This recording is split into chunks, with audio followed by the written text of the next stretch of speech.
Today we're going to be making some delicious apple fritters. These will be lovely and brown on the outside and soft and fluffy inside.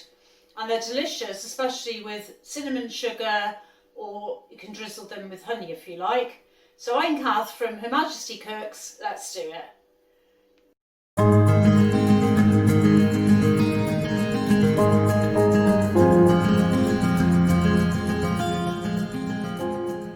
Start by making the batter.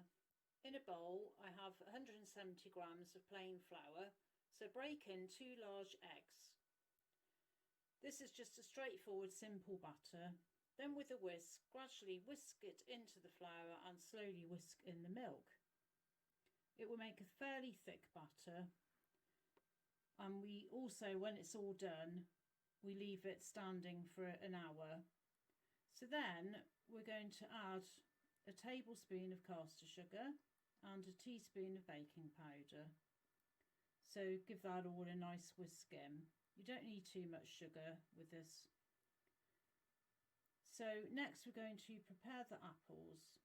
I've used 2 to 3 Cox's apples here. Any good eating apple will work well. Peel and core them and cut them up into small cubes.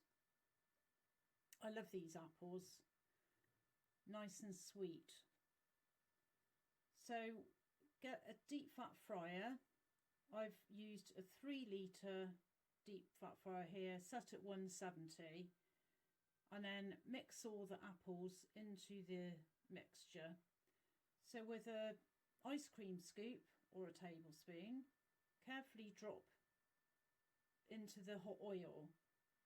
I find 3 at a time worked well really, to avoid overcrowding. So just keep an eye on them and just turn them over in the oil to get evenly cooked.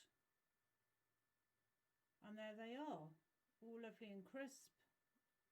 So sprinkle them with cinnamon sugar or honey. Ooh, a lovely cuppa. Don't forget to subscribe, and I'll see you next week. Bye!